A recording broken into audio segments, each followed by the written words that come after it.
Hey everybody, Dr. Mork here again. I've been gone for a while from YouTube and I'm just so happy to be back. A little over a year ago, my husband was diagnosed with an aggressive form of non-smoker's lung cancer and he died about 9 months ago. My 14-year-old son, on the way to dinner the other night, asked me, "Mom, if you had some sort of magical power or had one wish, wouldn't you just want to take away our suffering?" And I think I surprised him with my answer when I said, "No, baby, I don't think I would." He looked at me as if I was some sort of monster, but bear with me, hear me out. I wouldn't take away the grief that we're going through now because I think there's something really beautiful and profound in it. I would give anything to have my husband back, but that's just not possible.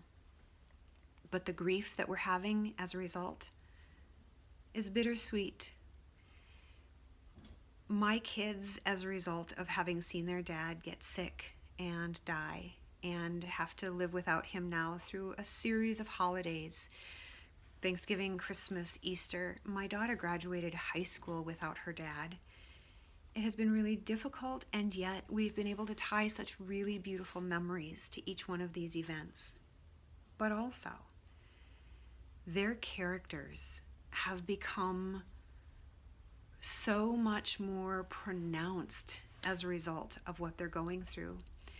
As a result of their suffering, they are stronger, more compassionate, more empathetic, more emotionally intelligent, braver, kinder than they probably ever would have been had their dad still been around and not sick. I'm not much of a gardener, but I've realized something. If I plant a seedling in the ground and I give it constant water, if I give it all its nutrients right there at the surface of the soil, that root system has no need to go any deeper. There's no adversity, there's no challenge, there's no suffering. Everything that it needs is right there at the surface.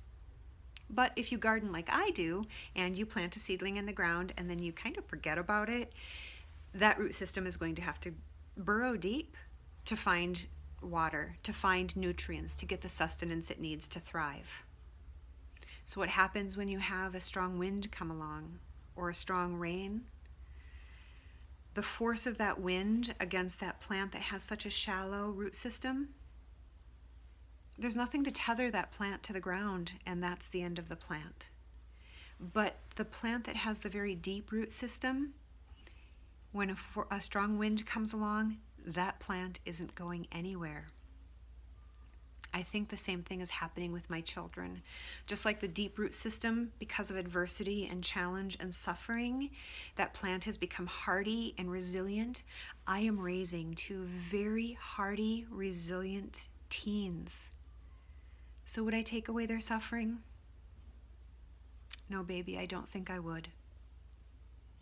I'm Dr. Mork. Don't forget to laugh. I'll talk to you soon.